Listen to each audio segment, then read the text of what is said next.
Gracias, mi Dios. Aleluya. Te adoramos, Señor Jesús. Amén. Gracias, Jesús. Bueno, estamos listos, ¿no? Como diría mi madre, ¿están contentos? Amén. ¿Felices? Amén. Si usted no lo sabe, está disfrutando de un regalo. Y es que la misericordia de Dios se ha extendido un día más. Le ha regalado un día para que nosotros podamos adorarle, podamos glorificarle, pero también para que podamos disfrutar del que tenemos a nuestro lado, de nuestra familia y de nuestros amigos. Así que hoy hemos recibido un regalo precioso, un regalo invalorable en el sentido de que no podemos asignarle como tal un número exacto de valor, porque es incalculable y es el regalo de la vida que el Señor nos ha dado. Amén. Bueno, la palabra de hoy la vamos a llamar Padre Nuestro. Yo creo que cuando pensamos en esa palabra Padre Nuestro, hay algunas citas bíblicas que se nos vienen exactamente a la cabeza. Pero bueno, vamos a empezar con una pregunta. Y aunque el tema del día de hoy es Padre Nuestro, si usted va viendo como que lo que vamos hablando no parece encajar con el tema, tranquilo, ya llegaremos. Relájese, pero a la vez concéntrese, ¿no?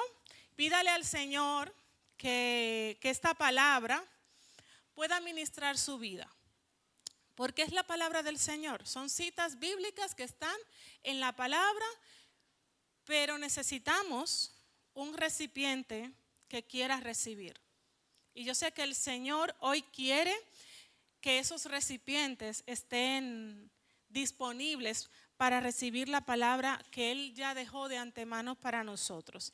Y la pregunta que le quiero hacer es, para usted mismo, no hace falta que me dé detalles, es ¿cuántos de nosotros en algún momento hemos vivido o estamos quizás en el momento actual viviendo una etapa o viviendo situaciones que no hemos pedido vivir? Que usted no ha dicho, ay, a mí asígname esta dificultad. ¿Alguna vez ha vivido algo que usted dice, si por mí fuera esto yo no lo estaría viviendo? Yo sí, ¿vale? No voy a dar detalles, pero ni siquiera una sola vez. Me ha tocado varias veces.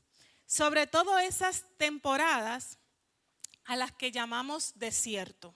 Creo que casi todo el mundo, aunque no sepa exactamente qué quiere decir, pero cuando decimos estás viviendo un desierto en tu vida, podemos más o menos asociar qué es lo que puede estar ocurriendo, ¿no? Quizás porque estemos pasando por un momento de escasez, por un momento de soledad, de tristeza, porque hemos estado viviendo un duelo en diferentes formas, un duelo porque hayamos perdido a alguien o un duelo porque no se hayan dado los planes que nosotros teníamos. Y eso también es una forma de duelo, que hemos tenido que dar algunas cosas como que por fracasadas quizás, entre comillas, ¿no? ¿A cuántos de nosotros en algún momento nos ha tocado vivir alguna etapa parecida? Amén, ¿no? Entonces, esta palabra ha sido para mí y sé que esta palabra también puede ser para usted. Y cuando nosotros hablamos de desierto, quizás no coincidamos exactamente en qué es un desierto para usted y qué es un desierto para mí. Pero les aseguro que estamos clarísimos en que cuando hablamos de desierto no vamos a pensar en un jardín. ¿A qué no? Porque no lo es. Y tampoco vamos a pensar en grandes manantiales, porque teóricamente no lo es, ¿no? Y más allá, también me atrevo a decir que nadie que esté en su sano juicio, aparecerá algún loco por ahí, pero nadie que esté en su sano juicio dirá, yo elijo el desierto. Yo elijo la dificultad, yo elijo estar solo. Puede aparecer alguien, pero le aseguro, que el que elija unas cosas de esa, muy bien no está. Óyeme, puede ser que quizás tú digas, bueno, me apetece ir de excursión y conocer un desierto famoso, unas dunas, pero elegirlo como una situación duradera para vivir allí, yo creo que muy pocos. Y si alguna vez lo eligiésemos, estoy seguro que rápidamente nos arrepentiríamos, ¿no? Bien, pues hoy vamos a hablar de una historia bíblica muy pequeñita, muy escondida, por así decirlo, en la palabra del Señor, pero que estoy seguro que va a traer grandes enseñanzas a nuestras vidas, tanto como hijos, como también de nuestro Padre celestial. Por ejemplo, la historia bíblica de la que vamos a hablar es de Axa. ¿Alguien sabe? No me tiene que contestar, pero para yo tener una idea, ¿sabemos quién fue Axa? Bueno, es que aquí hay una superdotada, pero le digo una cosa, hermana, lo normal, lo habitual es no saberlo. Entonces, nuestra hermana Eli lo sabe, estoy seguro que también hay más personas aquí que lo sabían, pero hermano, lo normal, lo habitual, cuando digo lo normal es por frecuente, por no saberlo. Así que si usted no sabe quién era Axa, no se sienta mal, porque eso es lo habitual. ¿Por qué? Porque Axa, digamos que era históricamente irrelevante. Desde el punto de vista de, o sea, no como lo que valía como persona, no, pero desde el punto de vista de grandes acontecimientos históricos, diríamos que Axa fue un personaje irrelevante. Como usted y como yo, y no se ofenda, hablo de grandes acontecimientos. Quizás nosotros, entre comillas, vuelvo y lo digo, quizás seamos históricamente irrelevantes, quizás no hemos descubierto América, quizás, ¿no? Sin embargo, para su familia y para toda esa generación que les rodeó, yo estoy segura que por el diálogo que vamos a ver aquí, que Axa no terminó siendo alguien insignificante, ¿no? Y para ir directo a la cita bíblica, esa historia pequeñita de 3 versículos, vamos a ver la historia de Axa. Está en Josué 15, del 16 al 19. Recuerden que el tema es Padre Nuestro. Cuando lo tengamos, bien. Luego quiero que de vez en cuando volvamos a esta cita porque vamos a ir analizando este diálogo. Josué 15 del 16 al 19, y dijo Caleb: al que atacare a Kiriat Sefer y la tomare, yo le daré a mi hija Axa por mujer. Y la tomó Otoniel, hijo de Cenaz, hermano de Caleb, y él le dio a su hija Axa por mujer. Y aconteció que cuando la llevaba, él la persuadió, esté atento a todos los detalles, él la persuadió que pidiese a su padre tierras para labrar. Ella entonces se bajó del asno y Caleb le dijo: ¿qué tienes? Y ella respondió, voy a ver cuál versión tenemos aquí, vale. Y ella respondió: concédeme un don, puesto que me has dado tierra del Negev, dame también fuentes de agua. Dame también fuentes de aguas. Él entonces le dio las fuentes de arriba y las de abajo. Amén. Bueno, pues para ponernos en contexto, la tierra prometida, esa que Dios le prometió al pueblo de Israel, no solamente cuando eran esclavos en Egipto, sino incluso desde mucho antes, ¿no? Pero bueno, esa tierra prometida era un área extensa, ¿vale? Y no fue que ellos llegaron ahí y le dieron la tierra y punto, no. Esa tierra hubo que conquistarla, tuvo que ser a través de batallas. Tampoco fue una sola batalla, no fue una cosa que ocurrió de la noche a la mañana, sino que fueron batallas que se tuvieron que ir librando de manera progresiva. O sea, pasó un tiempo hasta que todo el terreno fuese conquistado por el pueblo de Israel. Entonces, para esta época sabemos, y si no se lo digo, ya Moisés no estaba. Y el líder principal para esa época era Josué. Pero Josué no era el único líder con una gran influencia positiva. También estaba Caleb. Recuérdense, Josué y Caleb fueron los únicos que fueron a reconocer la tierra, junto con otro grupo, pero ellos fueron los únicos que retornaron contando la verdad, pero también con un mensaje positivo basado en la promesa que Dios le había dicho.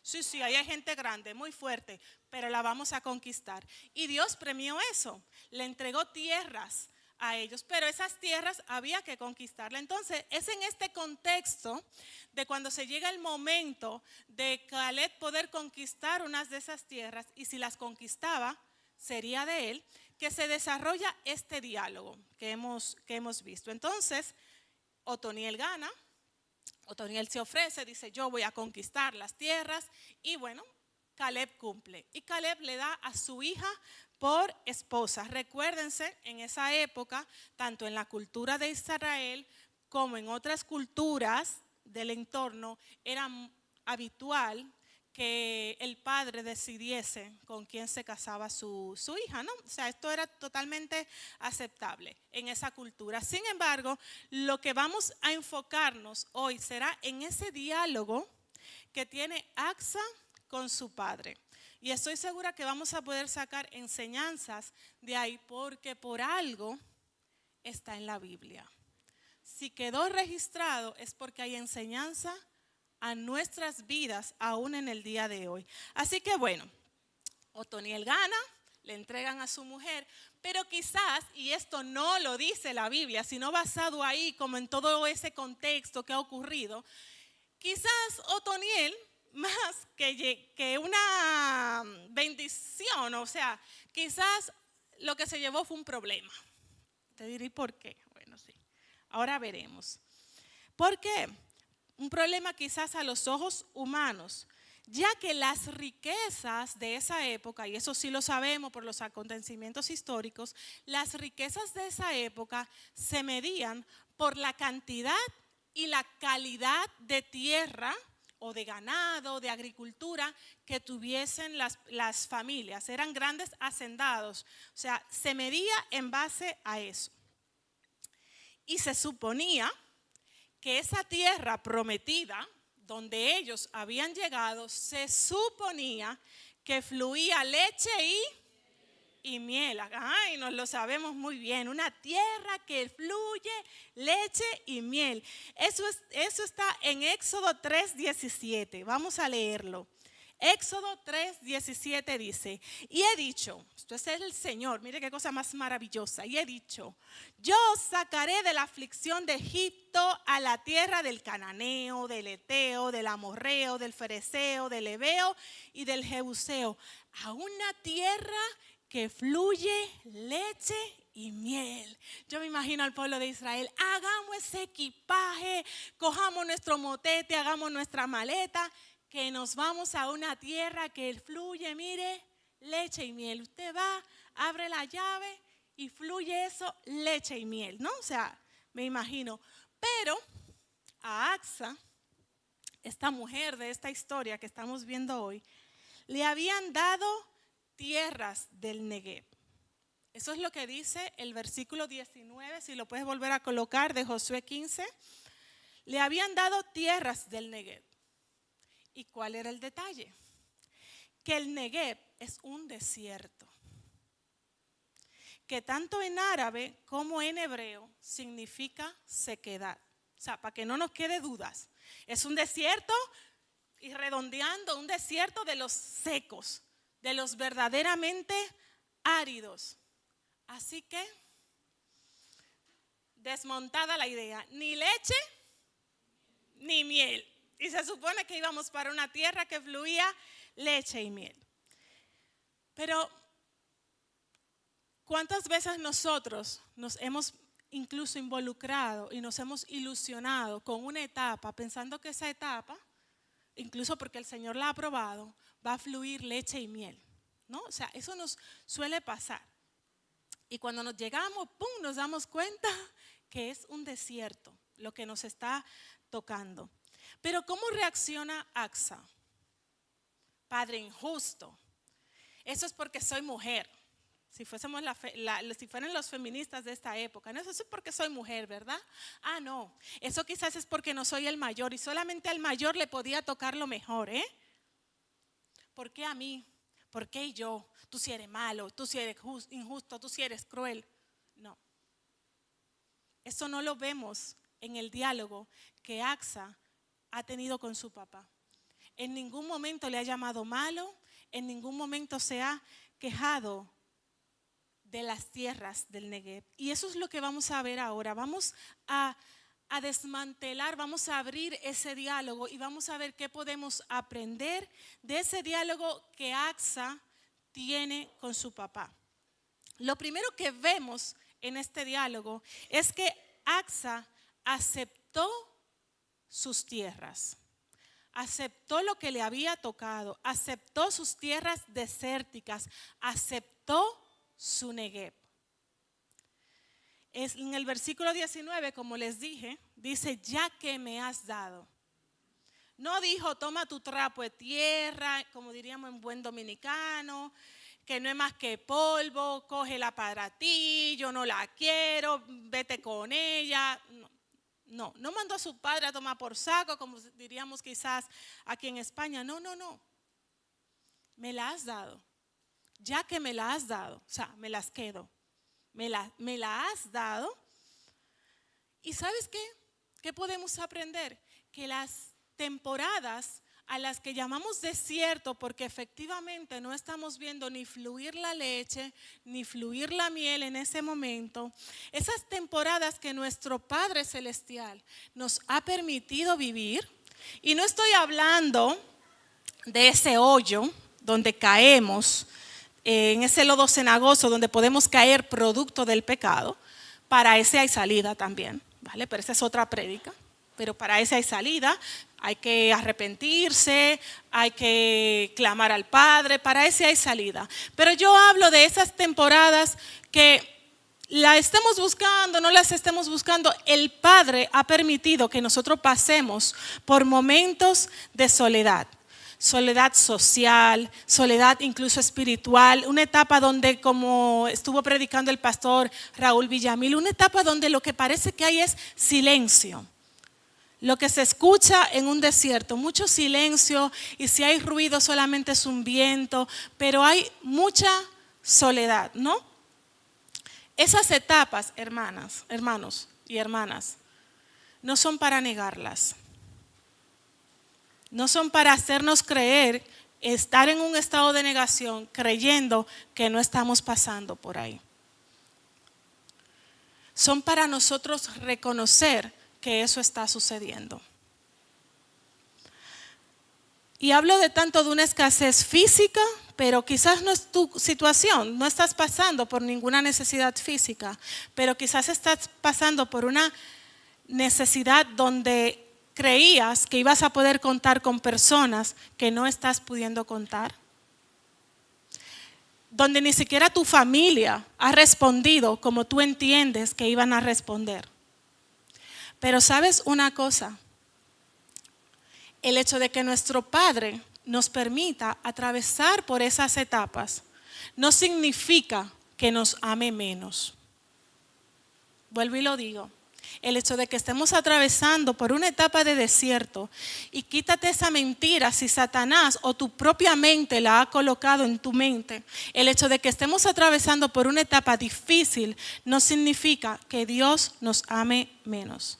Dios no amó menos a José cuando estaba en la cisterna.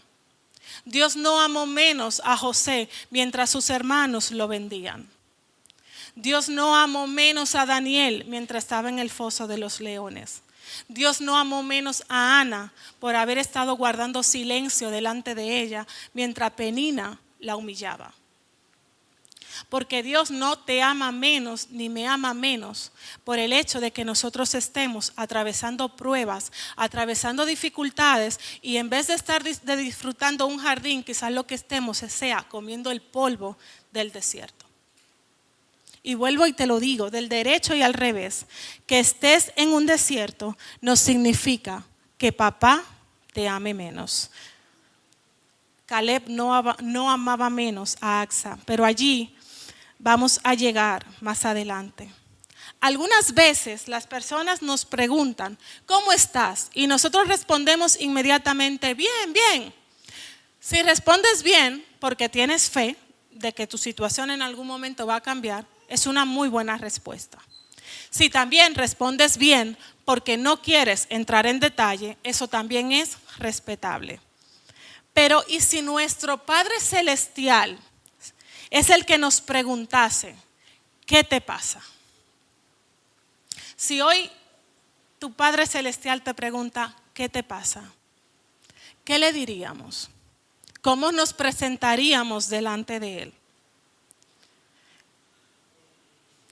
¿Cuál sería nuestra respuesta?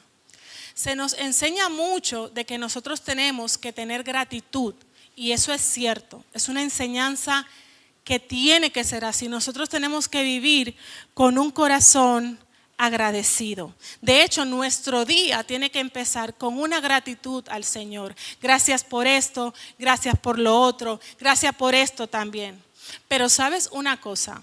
Nuestro Padre Celestial quiere que nosotros en nuestro devocional demos un paso más allá.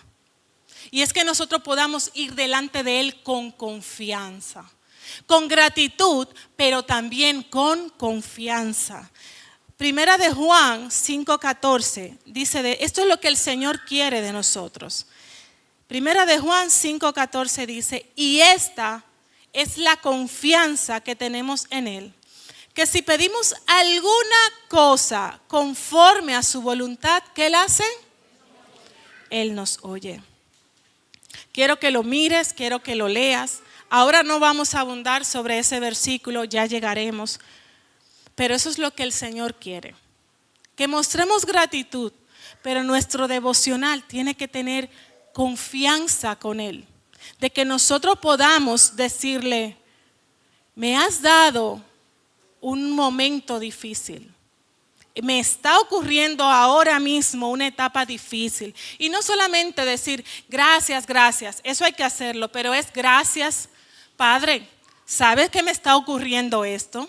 ¿Sabes que esto? Y Él lo sabe, pero Él quiere que tú tengas la confianza de contarle cómo tú te sientes y qué está ocurriendo con tu vida. Ahora bien, para seguir avanzando, ¿sabes? Aceptar el desierto no es, y esto tenemos que tenerlo muy claro, aceptar el desierto no es echarse a morir en el desierto. No es autoconformarse, ni tampoco es autocompadecerse. Eso es muy diferente. No confundamos ese estatus de echarnos a morir o de compadecernos o de conformarnos con aceptar el desierto. Aceptar nuestra temporada difícil es reconocer y decir, ok, ahora la etapa que estoy viviendo es esta. Tengo escasez económica, ok. Ahora la etapa que quizás estoy viviendo es que estoy entrando en una depresión, estoy viviendo momentos de ansiedad, me siento rara, aunque incluso no sepas ponerle nombre. Eso es aceptarlo, es decir, esto está ocurriendo. Y usted pensará y dirá, bueno, pero es que si está ocurriendo, está ocurriendo. Pero sabe una cosa, que muchas situaciones de nuestras vidas se prolongan y se convierten precisamente en eso, en desierto. Porque, número uno, no aceptamos, no reconocemos que las cosas están ocurriendo. O sea, la familia se te está desbaratando, estás al punto de un divorcio y tú estás en Limbolandia queriendo creer que tu familia está bien. Hermanos, lamentablemente en las iglesias eso ocurre. que hay situaciones difíciles y que nosotros no entramos en esa realidad de reconocerlo. Y Asa dijo, uy, espérate, me he casado y con lo que me han mandado ha sido con una tierra muy desértica. Aquí no hay leche, aquí no hay miel. Y nosotros tenemos que hacer un parón en nuestras vidas y decir, uy, esto es lo que estoy viviendo ahora. Esto es lo que está ocurriendo. Pero también otra cosa que suele ocurrir es, como decía José en la prédica pasada, nos ponemos una máscara y bueno, como es una temporada que Dios está permitiendo, no ocultamos detrás de la fe, no, porque eso es que Dios lo está permitiendo, Dios lo va a hacer, Él se encargará, claro que Él se va a encargar, pero usted tiene que ser diligente. Me han entregado un desierto, aquí hay que hacer algo. Hay que hacer algo con este desierto, no me puedo echar a morir. Aunque me lo haya dado Dios esta temporada, yo tengo que entender qué me corresponde hacer a mí en medio de este desierto. Así que hemos dicho que lo primero que vemos es que reconoce su Negev, reconoce sus tierras desérticas. Pero algo que me llama la atención es que no pidió un cambio. Porque entonces, si 1 de Juan 5:14 dice que esta es la confianza que tenemos en Él, que podemos pedirle cualquier cosa conforme a su voluntad y Él nos oye, no pidió que le cambiaran el desierto por otra cosa. Nosotros quizás utilizamos la confianza que tenemos con el Padre para decirle, quítame eso que me está ocurriendo. Pero ¿sabes qué? Quizás deberíamos pensar, si esta situación se está prolongando, probablemente no tengo que intentar cambiar forzosamente la temporada, sino descubrir qué quiere Dios en esa temporada para mi vida y qué puedo hacer yo. Así que vemos que Asa lo primero que hace es que reconoce las tierras que le ha tocado, pero tampoco pide un cambio. Y aquí viene la tercera cosa que vemos en este hermoso diálogo. Vemos que hay una visión esforzada. O sea, hemos visto que cuando nos toquen temporadas difíciles no podemos entrar en un estado de negación, no podemos pretender cambiar forzosamente ese desierto, pero también Dios nos dice que tenemos que tener una visión esforzada. Y aquí entra Otoniel. El esposo también tiene mucho que ver en este diálogo. Su esposo Otoniel le dice, mira, ese está vuelve otra vez a Josué 15. Su esposo Otoniel le dice, mira, dile a tu papá que nos dé tierra para labrar. O sea, Otoniel se da cuenta, por eso le digo que Otoniel se da cuenta y dice, yo con Asa me estoy llevando un problema, me estoy llevando tierras del desierto. Dile a tu papá que nos dé tierra para labrar. Y estas palabras de Otoniel son muy sabias, porque Otoniel ya no está pensando solo en el desierto. Otoniel sabe, porque Otoniel conoce a Caleb y sabe que este hombre tiene más tierras por ahí. Sí, yo estoy segura y sé muy bien que Caleb no solo tiene las tierras que tienen desierto, él tiene otras tierras. Así que pídele a tu padre tierras para labrar. ¿Sabías que nuestro Padre tiene mucho más que la temporada actual que nosotros estamos viviendo? ¿Lo sabes? ¿Sabes que Dios tiene mucho más que toda esa temporada de dificultades que estás viviendo o más que las bendiciones que tú crees? Si tú crees que eso es lo más que Dios te puede bendecir, estás equivocado. Nuestro Padre tiene mucho más que lo que nosotros vemos, así como Caleb tenía mucho más que lo que le había dado a Asa todavía. Así que Otoniel le dice, dile a tu padre que nos dé tierra para labrar. Aquí me llama la atención que Otoniel no está pidiendo estrictamente como algo, o sea, no está pidiendo algo magnífico. Él le pide algo donde él pueda trabajar, donde él pueda poner de su esfuerzo y obtener algo. Y saben, mucho cuidado, esto es muy interesante lo que Otoniel aquí le pide, porque muchas veces cuando nosotros estamos orándole al Señor para que quite una afrenta que nosotros tenemos, nosotros estamos esperando que algo mágico suceda y nos revierta a un punto que no requiera nada de esfuerzo para nosotros. Nos queremos sacar la lotería, nosotros queremos ir a una llavecita y que cuando abramos la llave, por ese cañito salga la leche y por ese cañito salga la miel. O sea, cuidado con nuestro corazón, porque el hecho de que nosotros queramos pedirle a Dios que cambie una afrenta, porque lo podemos hacer, podemos ir con esa confianza, pero nosotros no podemos ir ilusamente creyendo que el hecho de que Dios nos quite una dificultad no significa que nosotros tengamos también que poner un esfuerzo de nuestras partes, porque tanto la leche como la miel se obtienen de manera laboriosa y esforzada.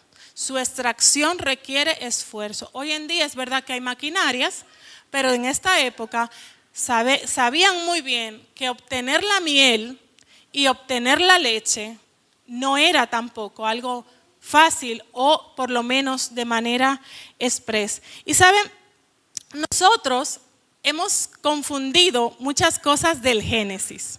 A mí no me gusta mucho hablar del Génesis porque le tengo mucho respeto a ese libro. Mucho respeto, pero nosotros a veces confundimos algunos aspectos del Génesis. Y uno de ellos es que hemos creído que el hombre tiene que trabajar por causa del pecado. Y eso no es así.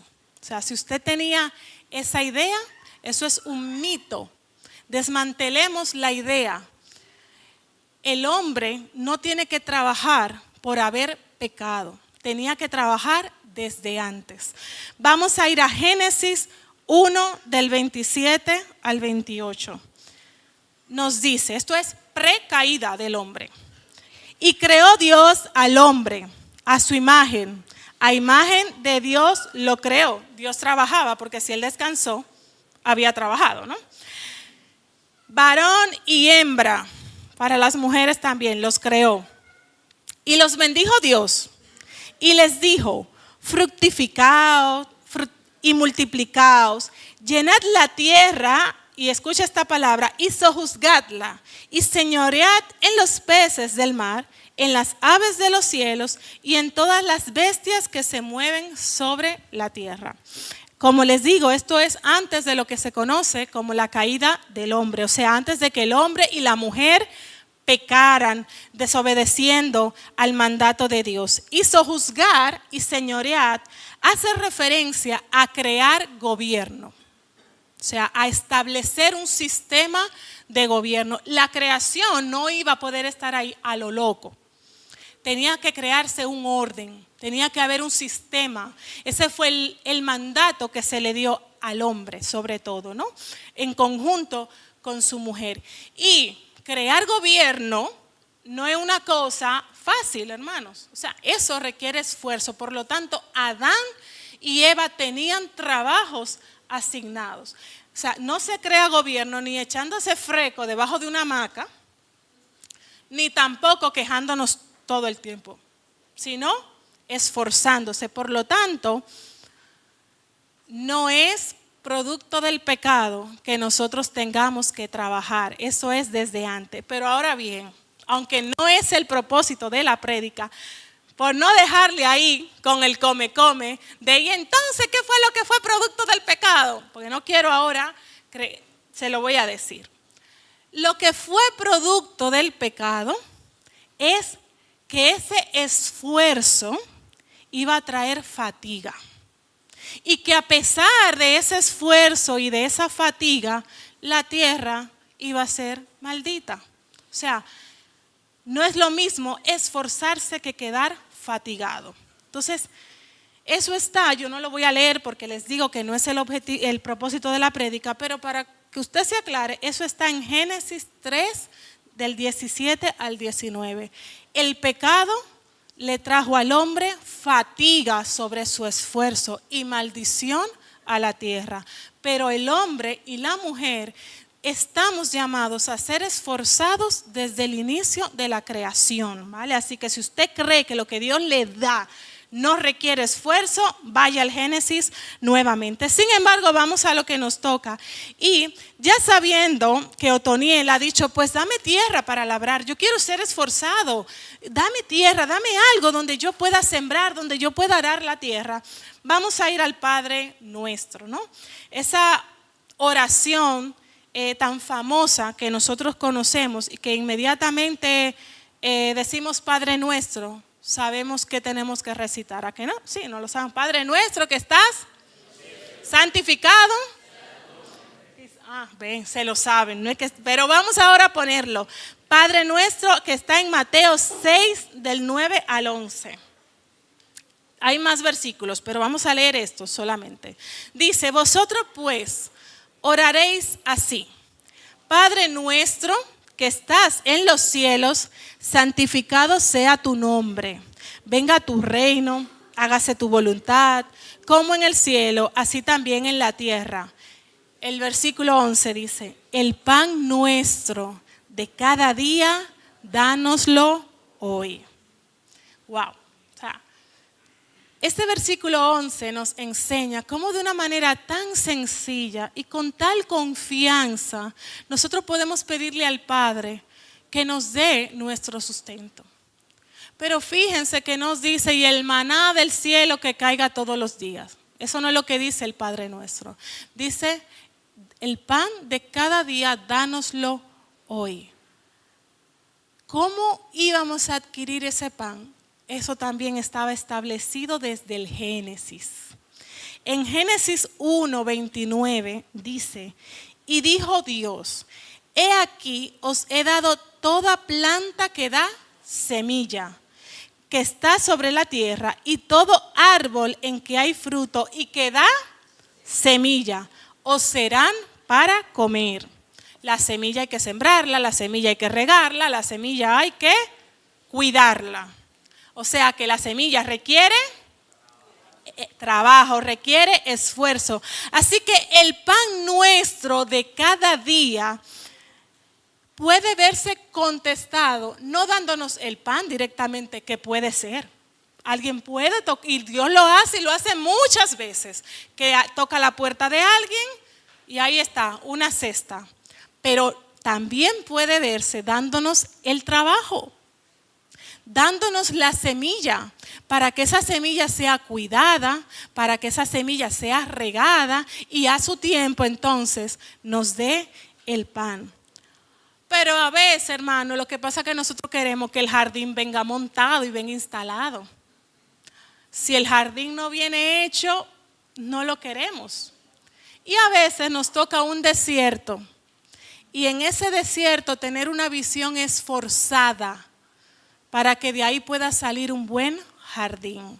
Ahora bien, cualquier tierra, ¿valdría cualquier tierra?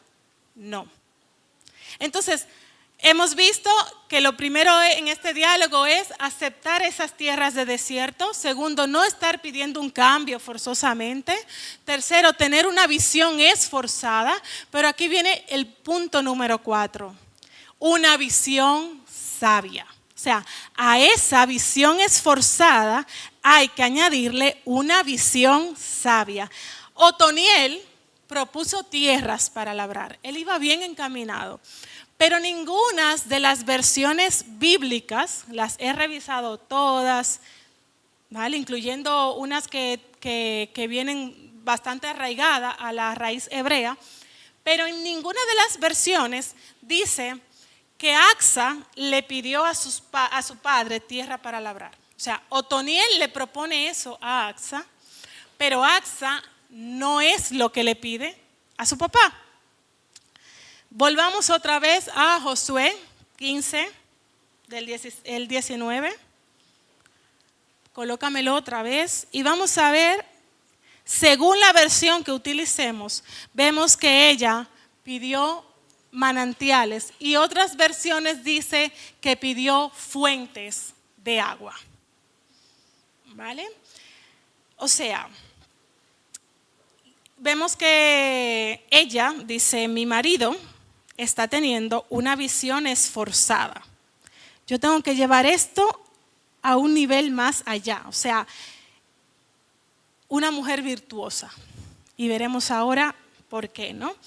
Pero dice que pidió manantiales o fuentes de agua, según la versión que leamos. Y es que los manantiales son precisamente eso, son fuentes de aguas que tienen un flujo constante o cada cierto tiempo, pero mantienen un ritmo. O sea, tú puedes estar seguro que ese manantial, mientras él esté cumpliendo con su función, aunque tú ahora no lo veas fluir, llega una temporada que se reactiva y tiene dos funciones principales. Una de ellas es que de los manantiales pueden nacer ríos muchísimos más importantes, y otra gran función es que crea microclimas. O sea, dentro de un gran clima, crea microclimas. Y esos microclimas tienen la función de dar origen y mantener la flora y la fauna de esa zona. O sea, traducción al español, crea un ambiente de humedad favorable en medio de ese desierto, en medio de ese clima árido, crean un entorno favorable para que pueda la vegetación y el reino animal subsistir en esas zonas de desierto. Esa es la función de ese manantial. Entonces esta mujer analizó y dijo, yo le doy gracias a Dios porque me ha tocado un esposo esforzado. Él está dispuesto a trabajar. Pero vamos a ir un poco más allá. Y vamos a pedirle a mi Padre no solo tierras para labrar, sino una tierra que donde yo trabaje merezca la pena. Que valga la pena invertir, porque no todas las tierras valen. Por él le podía decir, pues te doy otro desierto. No valen todas las tierras. Cuando nosotros estamos pasando por momentos de dificultad, nosotros tenemos que pedirle al Señor que nos supla de tierras, de áreas donde merezca la pena nosotros invertir nuestro tiempo y nuestro esfuerzo. Y quizás esto, tú dirías, bueno, pues esto está sonando como muy profundo. No, hermanos, esto tiene un resultado muy práctico en nuestras vidas, muy práctico. Cuando estamos atravesando un problema, o sea, imagínense, todos tenemos problemas, estamos atravesando un problema y vemos que los días están pasando. Y pasa un día, el problema sigue, pasa otro día, empeora o por lo menos sigue, entonces usted ya tiene que ir atentos. ¿Será que estoy entrando en una temporada? ¿Será que hay unas tierras ahí de desiertos que me están tocando? Vale, analizo. No, esto es cuestión de media hora. Bueno, ok. Pero dice, no, esto parece que se va a prolongar. Le pide a tu Padre, o sea, oras, y si el Señor te lo quita, amén, porque el Señor también los quita.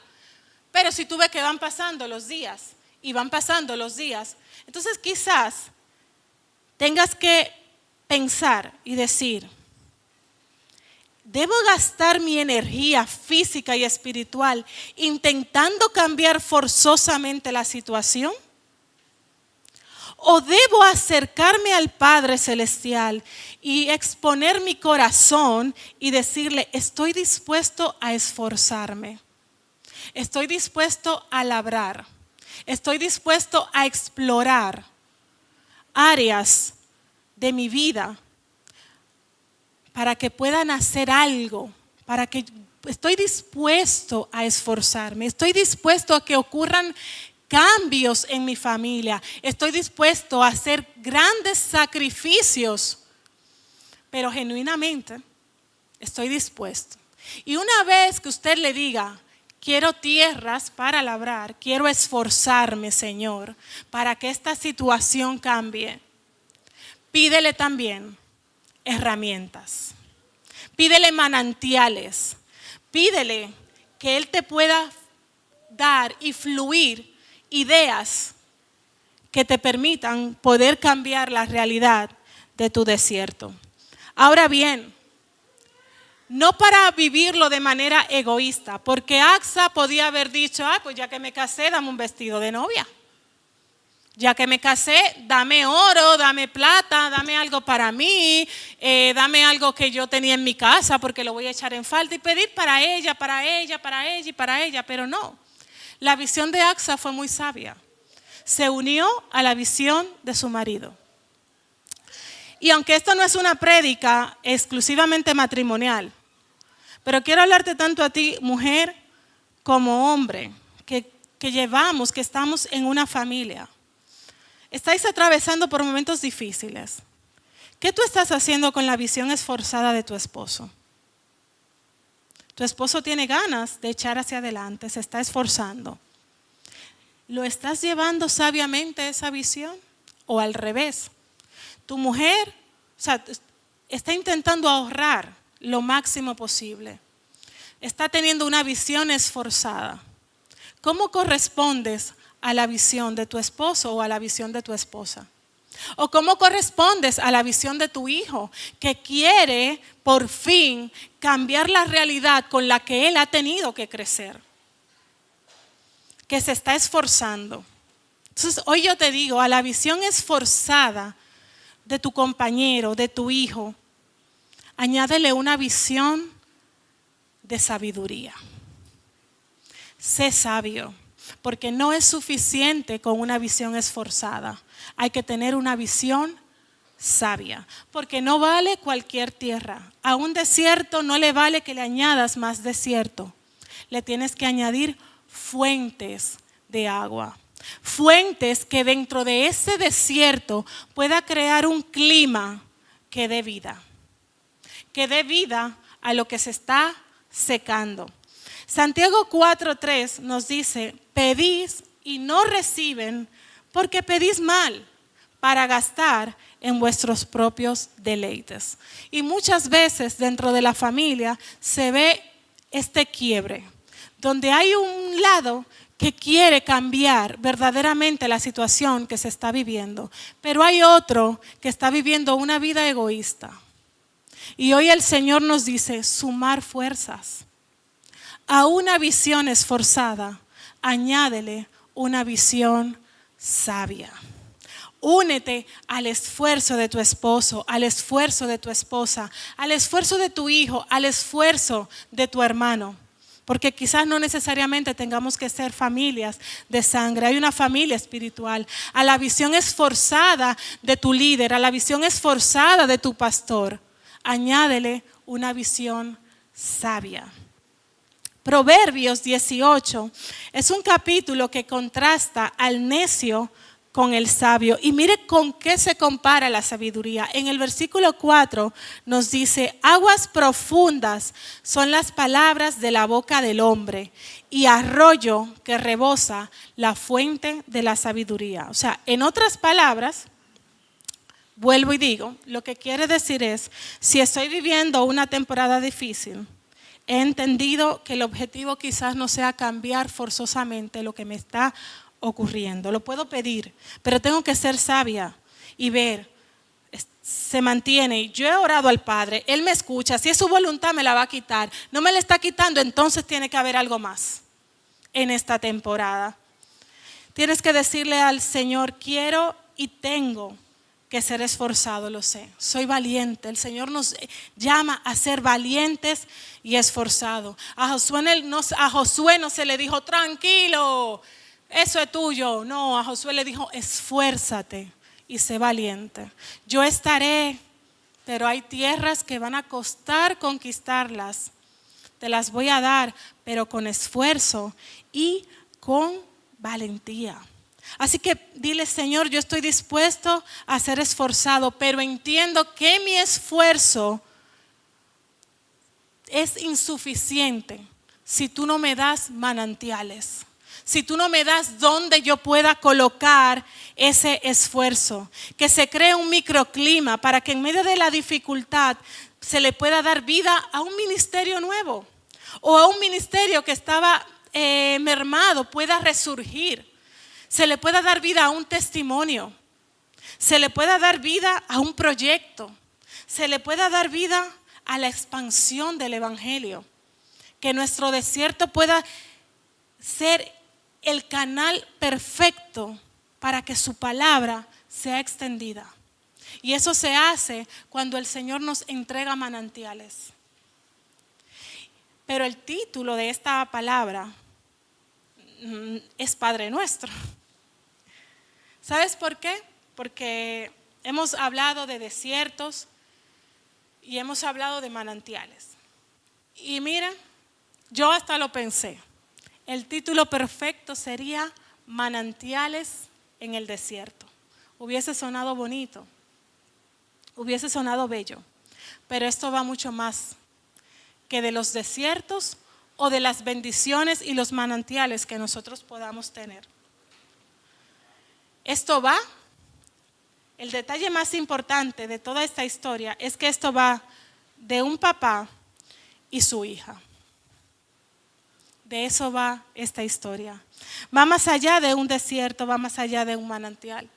Tu historia, mi historia, nuestro propósito aquí, va mucho más allá que la temporada por la cual nosotros estemos pasando.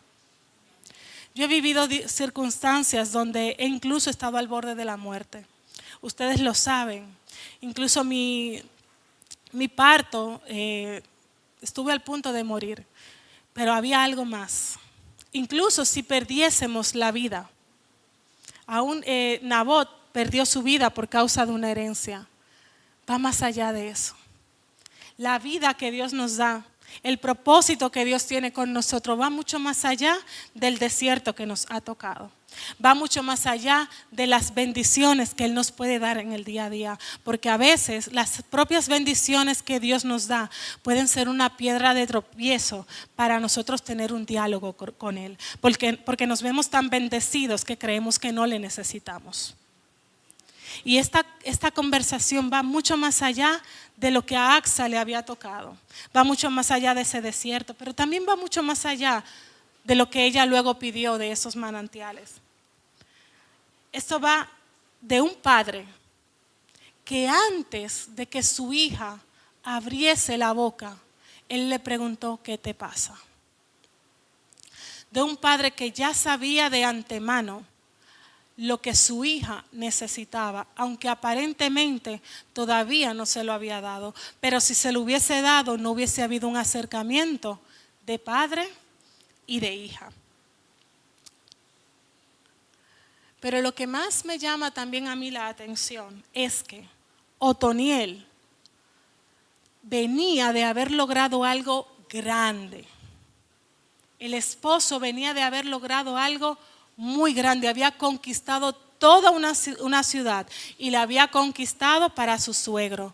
Por lo tanto, humanamente, Otoniel podía permitirse el lujo de pedirle algo más a Caleb. Pero no va Otoniel delante de Caleb. ¿Quién va? Su hija. Porque para nosotros ir delante de nuestro Padre, nosotros no necesitamos grandes logros humanos. Axa no tenía que haber conquistado una ciudad para mantener el diálogo, para mantener esa conversación que mantuvo con su padre. ¿Saben lo único que bastó? Ser su hija. Lo único que bastó fue la gracia de haber sido llamado hija de su padre. Y hoy, quizás tú no tengas grandes logros conquistados. Es más, quizás tú dices, lo que tengo es un problema. Quizás como Otoniel que dice, me llevo una mujer que lo que tiene es un gran desierto. Pero tenemos la gracia de ser llamados hijos de Dios, no por nuestros méritos, sino por el mérito de Jesús, que nos reconectó con nuestro Padre. Romanos 8, del 15 al 16, dice: pues no habéis recibido el espíritu de esclavitud para estar otra vez en temor, sino que habéis recibido el espíritu de adopción, por el cual clamamos, Abba, Padre. Por el cual podemos decirle papá, Padre mío, Padre nuestro.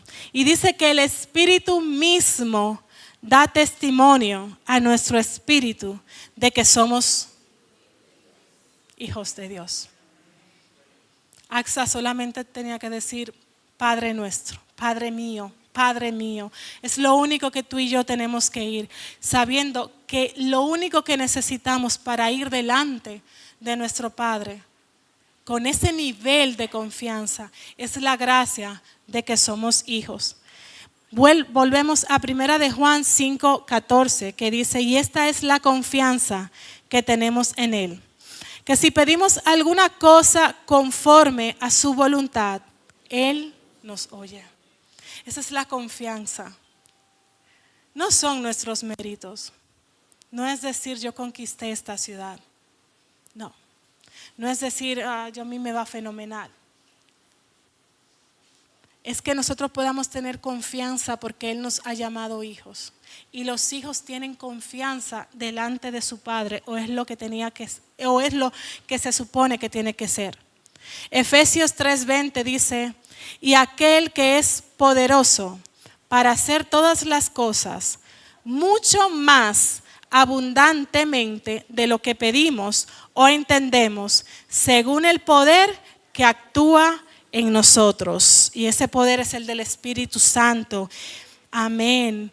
El padre, en este caso Caleb, le otorgó una porción mayor a lo que ella pedía. Porque ella pedía manantiales, ella no especificó. Pero nuestro Padre es aún más sabio que lo que nosotros podemos pedir. Dice este diálogo, esta historia bíblica, que cuando ella le dijo, me ha tocado algo difícil de mantener, me has dado un desierto. ¿Puedes concederme también manantiales? Y la respuesta de él fue que le dio los manantiales de arriba y los de abajo. Ahora, su desierto estaba rodeado de un manantial. No le quitó el desierto, pero colocó su dificultad en medio de herramientas que puedan crear un microclima en ese desierto para que en ese desierto se pudiesen sostener. Y saben, esta historia tan insignificante, al parecer, serviría luego, si me puedes poner el instrumental, serviría luego para que Jerusalén pudiese aferrarse a esa condición tan peculiar de ese desierto. El Salmo 126 narra cómo Jerusalén, para mantenerse esperanzada, se afianza en esa metáfora del Negev, de cómo el Negev, a pesar de sus zonas áridas, tiene manantiales. El Salmo 126 dice, este es un salmo que desde niña me lo enseñó mi madre, la bendigo donde está. Dice, cuando Jehová hiciere volver la cautividad de Sión, o sea de Jerusalén, seremos como los que sueñan. Entonces nuestra boca se llenará de risa y nuestra lengua de alabanza. Entonces dirán las naciones, grandes cosas ha hecho Jehová con estos. Grandes cosas ha hecho Jehová con nosotros. Estaremos alegres. Y dice este versículo, que es donde coge la metáfora del Negev, dice, haz volver nuestra cautividad, oh Jehová, como los arroyos del Negev, porque los que sembraron con lágrimas, con regocijo segarán. Irán dando y llorando el que lleva la preciosa semilla, mas volverá a venir con regocijo, trayendo sus gavillas. Esto que dice, haz volver nuestra cautividad, oh Jehová, como los arroyos del Negev, es porque este desierto tenía temporadas muy áridas, pero siempre tenía una esperanza. Y es que esos arroyos, esos manantiales que Caleb entregó a su hija, que colocó este desierto con manantiales arriba y manantiales abajo, cada cierto tiempo volvían a resurgir y volvían con ese microclima a restaurar la flora, la fauna, la vegetación de ese lugar. Quizás ves como que ese desierto que te está tocando solo es para ti. Pero déjame decirte una cosa. Hay toda una familia que te está observando. Hay toda una generación que de lo que a ti te está ocurriendo puede salir bendecida o no. Pero sale afectada. Ahora Jerusalén podía decir, el Negev tiene arroyos. Y arroyos que le pertenecen. Hay una generación que está viendo qué hacemos nosotros con nuestras pruebas. Hay unos jóvenes, hay unos niños allí que están recibiendo ahora clase, que están pendientes a saber cuando papá y mamá están atravesando un problema, ¿qué hacen con su desierto? O cuando el hermano que me saluda todos los días, que yo lo tengo como un referente, porque quizás no sea mi papá o mi mamá, pero hay referentes. Cuando yo escucho que él está atravesando una dificultad, ¿lo escucho quejarse delante de Dios? ¿Lo escucho decir que por qué a él, que Dios es injusto? ¿O lo escucho orar sabiamente pidiéndole que Dios le dé estrategias en medio de su desierto? Y mejor aún, ¿qué aprenderá esa generación? Esa generación tiene que aprender que aunque estemos atravesando dificultades, papá no nos ama menos, nos ama igual. Tienen que aprender, tienen que poder venir y encontrar este salmo que digan, en medio del desierto el Negev tiene arroyos. Y así como Jerusalén puede recitar este salmo y decir, no importa lo que esté pasando en Jerusalén, Jerusalén siempre encontrará restauración. Hay una generación que tiene que saber que no importa lo que nosotros estemos atravesando, siempre podemos ir a nuestro Padre, mostrarle que de nuestra parte hay una visión esforzada, pero mostrar también ante esa generación que sabemos pedir, que no pedimos para nuestro propio autoconsumo, que pedimos sabiamente. ¿Para qué? Para transformar ese desierto en algo que merezca la pena, en algo que sea bueno, que sea agradable y que sea perfecto. Para ti, para mí, no. A la voluntad del Padre. Que Dios te bendiga.